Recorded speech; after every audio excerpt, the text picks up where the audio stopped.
મામા, અમને છોડીને ક્યાં જાઓ છો? મારા વહાલા દીકરાઓ, માં પોતાના સંતાનોને છોડીને ક્યારે ન જઈ શકે. દીકરાઓ, ફક્ત મારું શરીર જાય છે, મારા આશીર્વાદ, મારી લાગણી સદાય તમારી સાથે જ છે.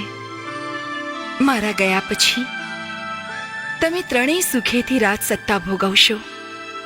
તમારી કીર્તિ, તમારું માન, પ્રતિષ્ઠા જગતમાં ચારે તરફ ફેલાય એવા મારા આશીર્વાદ છે.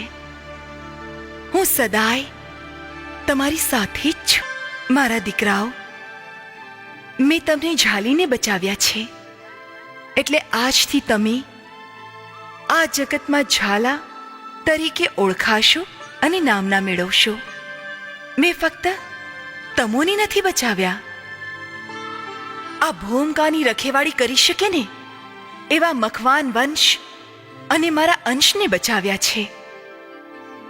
એટલું સાંભળી લો કે સિંહણ જેવી નારીના પેટે જન્મ લેનાર દીકરો પણ ભાગ્યશાળી કહેવાય, જ્યારે તમો તો સિંહ ઉપર અસવાર કરનારી દેવી શક્તિના ખોળે જન્મ લીધો છે.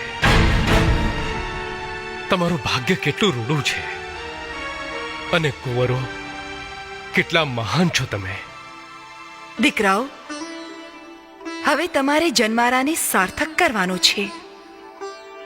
જગતમાં ઝાલાકુળ અને હરપાલદેનું નામ અમર કરવાનું છે. હું શક્તિ બનીને સદાય તમારી સાથે રહીશ. ના જાઓ